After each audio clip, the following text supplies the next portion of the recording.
Good morning, this is Send 7 World News in 7 minutes. I'm Stephen Devincenzi. Today is Monday, the 19th of July, 2021.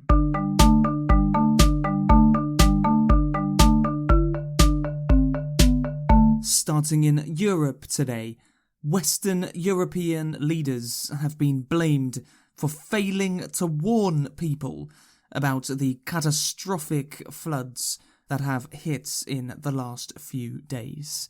In Germany, over 150 people are known to have died, and hundreds are still missing.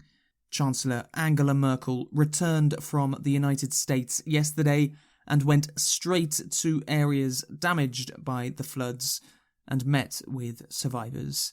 In Belgium, at least 30 people have died, and thousands have been forced to leave their homes.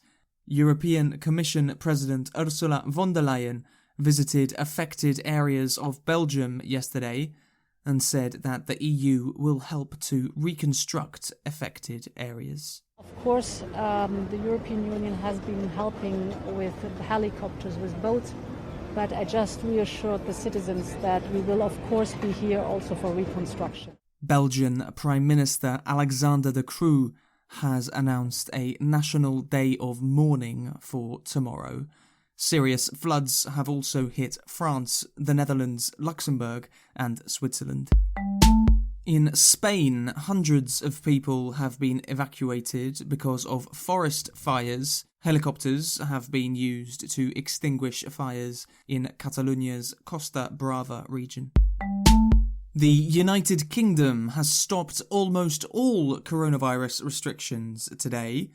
From today, all businesses can open and any number of people can attend venues. Wearing masks is now voluntary instead of mandatory. One remaining restriction is that anybody who comes into contact with a person infected with COVID-19 must stay at home for 10 days. Yesterday, this happened to the Prime Minister, Boris Johnson, after the Health Secretary, Sajid Javid, tested positive. Hi folks, like so many hundreds of thousands of other people across the country, I've been pinged, I've been asked to self-isolate by the test, trace and isolate system after I've been in contact with somebody who has COVID, in this case of course, the Health Secretary, Sajid Javid. Asia. In Thailand, more than 1,000 people protested in Bangkok this weekend against the government of Prime Minister Prayut Chan-o-cha.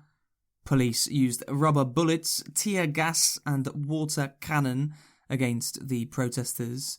Chan-o-cha took power in a military coup d'etat in 2014. China should be more transparent about the origins of COVID-19, according to World Health Organization head Tedros Adhanom. Adhanom has said that China should give its raw data from the beginning of the pandemic. The WHO has previously said that the most probable way that the pandemic began was from the coronavirus passing from an animal such as a bat to humans. However, Adhanom has now said that the possibility of a leak from the Wuhan Institute of Virology should continue to be investigated. Adhanom said on Friday that accidents at laboratories are common. There was a premature push to, especially reduce one of the options, like the lab theory. As you know, I was a lab technician myself. I'm an immunologist, and I have worked in the lab. And lab accidents happen. It's common. I have seen it happening, and I myself had errors. So it can happen. And we need information, direct information on what the situation of these labs was before and at the start of the pandemic.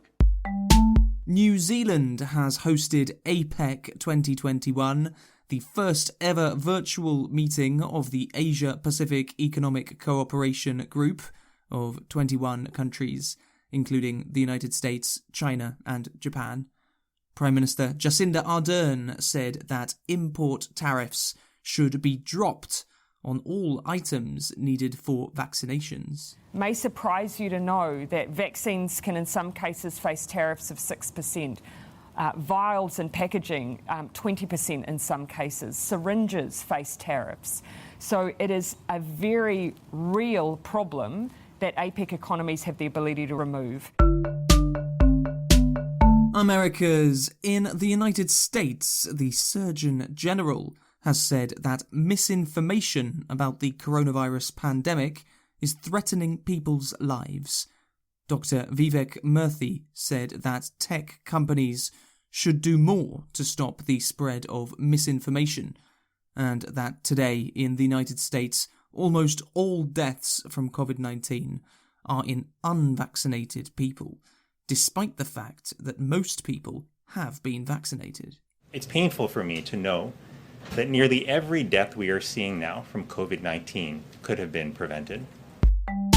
In Cuba, pro-government protests were held this weekend against the anti-government protests from last week.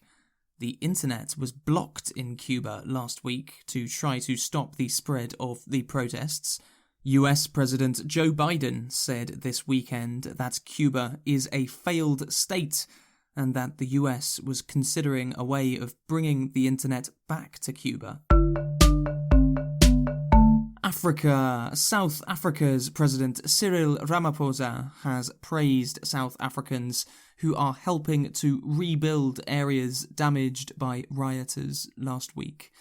Over 200 people were killed in riots that began after former President Jacob Zuma was jailed for failing to go to court to answer questions about corruption. Yesterday was Nelson Mandela's birthday, when people are encouraged to help others.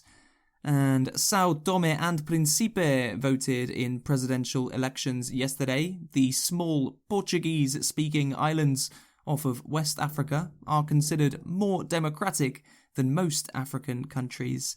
President Evaristo Carvalho is not seeking re-election. Thank you to teacher Alexandra Barbosa from Brazil for your Instagram story about this podcast. You can find us on social media at Send7Podcast. Send us a message in writing or in audio at send7.org, where you can also find transcripts. I'm Stephen Devincenzi. Tomorrow you will be with Namitha Raghunath. Have a great day.